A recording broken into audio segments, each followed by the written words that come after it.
I definitely want to open with a little bit about what motivated me, what inspired me to make this film. One of the things that very early in my life, I was raised in a Christian family. I was raised, my grandfather was a minister. And I was always one of those kids in church who would question everything. I don't know if you know, I don't know if you know the ones that be like, well, why is this? Why is that? Right? I don't know if everyone this or everyone. So I was one of those folks. And that took me on a path of exploration spiritually. So I was Rastafarian for 10 years.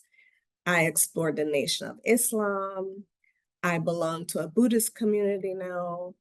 I did a rites of passage, a Yoruba rites of passage. So it kind of took me down a path of exploration, just learning all these different spiritual ways of being, because for some reason, I had a hard time with some of the concepts that I was initially exposed to. And then I came across a spiritual center that I attend now in Oakland called Heart and Soul Center of Light, which is part of the Centers for Spiritual Living, which has this mission about oneness and creating a world that works for everyone, a world that works for all. So beyond human beings, for the planet.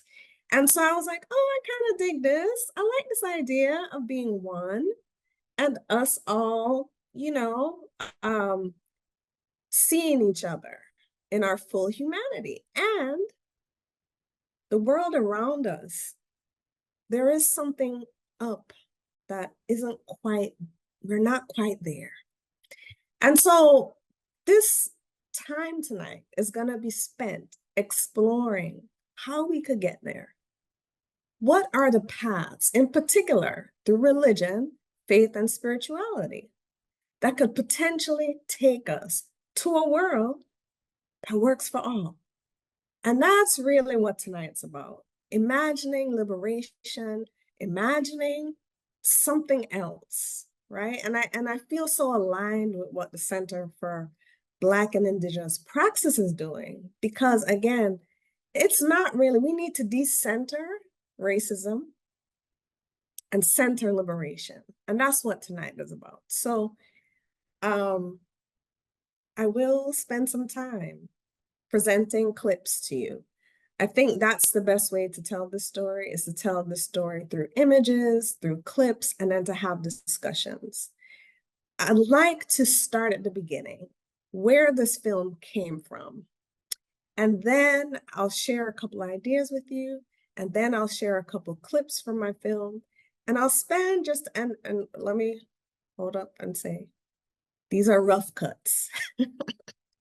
So no fancy editing's been done yet. The audio's kind of, because I started filming in June 2023. So we're going to share clips. I'm going to take you on a little bit of a journey. And then if we have time before we close, I'll share a little bit of my own story, a microfilm I made about myself. So that's the plan for tonight. I do want to say that the first clip that you're going to see tells a little bit of the story of my interest in exploring racism. So, while we're not centering racism, what I want us and other forms of oppression, what I do want to say is I want to always acknowledge their presence in our lived realities. And so the first clip is going to open with that. From there, what I'll say is I started filming my film in the South. I actually spent 3 weeks driving across the South, from Louisiana to North Carolina, speaking to faith leaders, everyday citizens, to folks about what they see as the possibilities before us.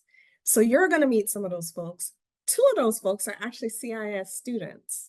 So that was like delightful to me, to have people from the community be part of this. And then, like I said, we'll do clips, we'll come back. We'll do clips, we'll come back. So I'm going to start my PowerPoint. Bear with me. Technology always has a way of working. So let's see if we can work it. Okay. Yes, so far so good. Seeing my slides. I'm going to try to Um, okay, should be good to go. Okay, so this is my, just so that you know, this is my, because I've been a product of Black churches. I had grown up in churches with people that look like me, right? People of color. I had no idea when he said that to me, and I was just a couple years ago. When he said that to me, I really had no idea that you would walk into a church and have something like racism preached at you. It just hadn't occurred to me. And maybe that's part of my naivete. But what this sparked in me, this conversation, was how do we shift this? Like, what is it that we can do as human beings on the planet right now, knowing that this is happening, knowing that this has happened? What is it that we can do to shift it? And so this is what has inspired my film. I will say, again, this was my friend, is my friend, we're friends still, Jose Arias, and he's from El Salvador and has grown up in the Bay Area. And what Jose's story shared to me was that we have work to do. We have work to do as people. And part of what I loved about what he shared is that he decided to leave that church. He decided that this didn't sit right with him. So he was going to walk away. And I want to ask you here tonight, because all of us are at different walks of life, different places and experiences and backgrounds. How many of us would be willing to walk away from a church, from an institution that was against our values? It's a real question. He went through it. He sure did. Preston, I'd love to hear you. So please come off mute and share. Yeah, absolutely. And if you see me looking to the side, my camera's here, but my screen is here. Yeah,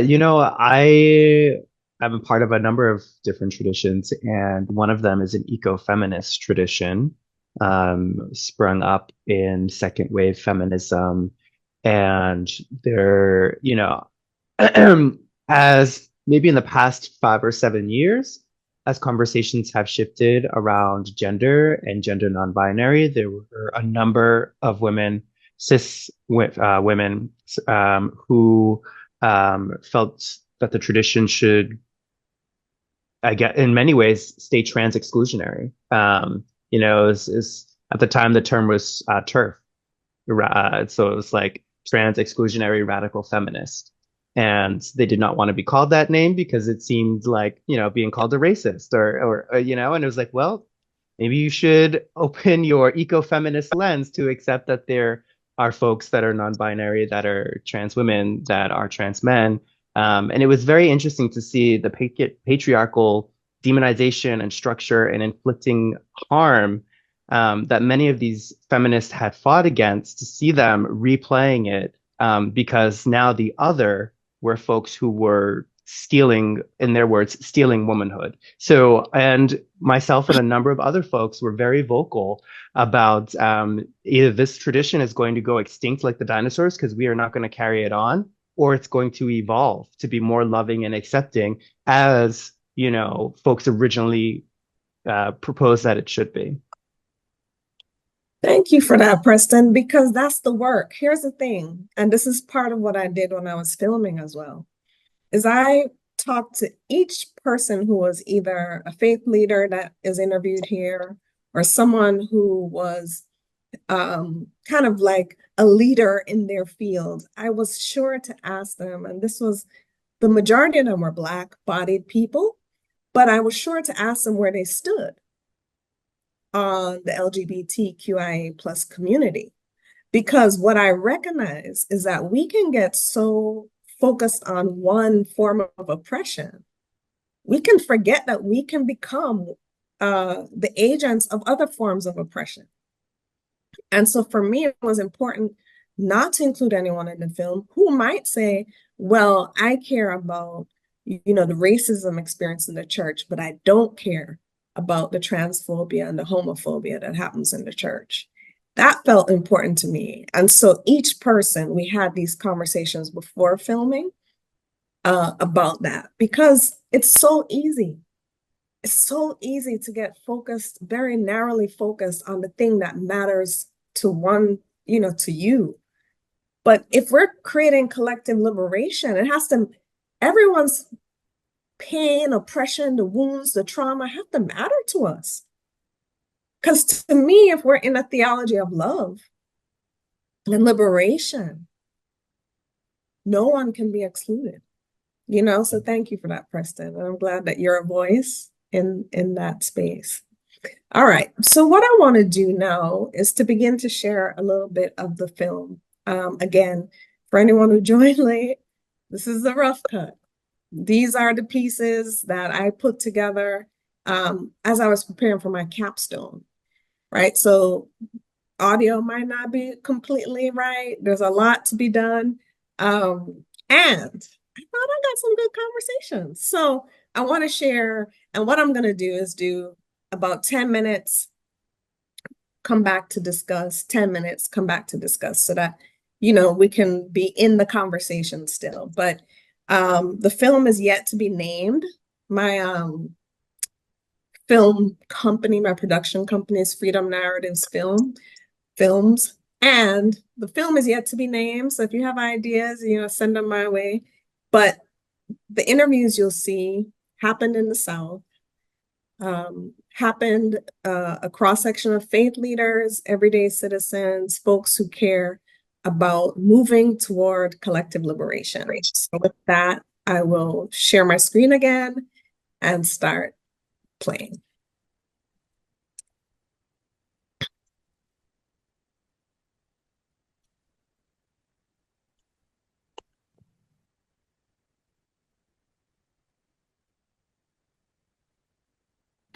Staying centered. Centered when I enter, not stinted. Soul centered. Whole when I enter. Pass all their plays to bring forth my men should try to gaslight me, but my path is lit. My path is lit by Harriet, showing me the North Star, off right where you are. Yeah, we enter in these conversations. No, that's not what I want. All right.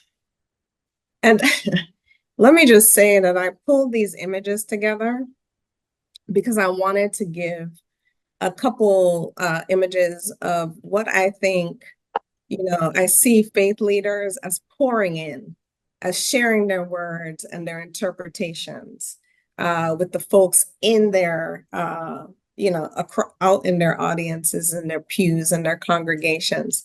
And then I see us as receiving the word, right? So I put these images together because this is what I think of. I think of someone who we really trust saying some words to us, and us sitting in and celebrating. And, for me, it's a huge way that I think indoctrination happens personally. This is my personal take.